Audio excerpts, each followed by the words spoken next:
It wasn't easy, but in the end it was sweet. The first home win of the season for the Chicago Fire.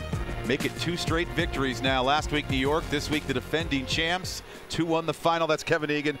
I'm Dan Kelly. And the Chicago Fire played with the advantage for the majority of that second half. Starting from the 64th minute on, they had the 11-10 advantage.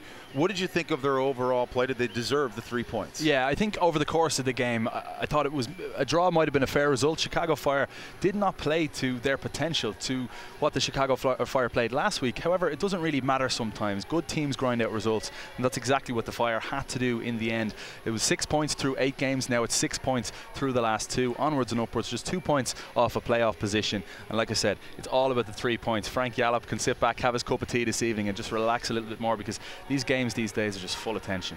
Not really a surprise that it was the Terrier, Quincy Amarikwa, starting the attack. Yeah, wonderful pass. Amarikwa put through. 1v1 fouled, and up-step Mike Magee. We thought it may have been Laurentowicz, but Magic Mike scores his 3rd of the season. Then Benji Hoyer, relentless in pursuit of the ball. And young Eric Palmer-Brown pushes him in the back. Magee, deja vu, quality finish to the bottom corner.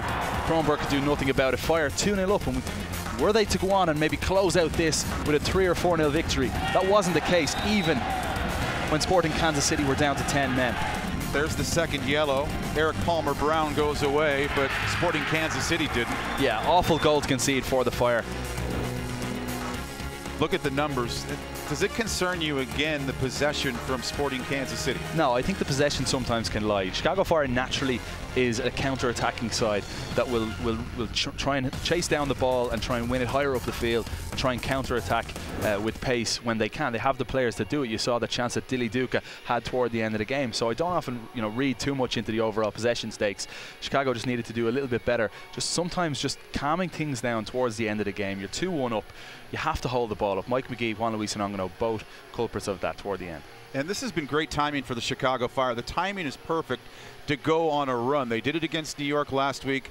Sporting Kansas City missing some valuable components this week, and they exploit that. Next week, the Columbus Crew. And again, the timing is perfect because they busted out of the gate, but the Crew have been scuffling now. Yeah, Parkhurst out of the back for Columbus. You follow that up with Donovan as well for LA, then a few weeks later, and all of a sudden the Chicago Fire could have a few wins and start rolling up the MLS standings. Yeah, get hot before the World Cup break and climb up the table and get back into a playoff position as they creep closer this afternoon. Next up, they'll travel to Columbus, Ohio. There'll be a busload of supporters and a gin bar also on the way. Saturday, 6 p.m., you can catch the coverage on My 50 and Time Warner Sports Channel, Wisconsin. Today was a good day in the history of the Chicago Fire. 2nd straight win and first home win of the season. Final over Sporting Kansas City, 2-1.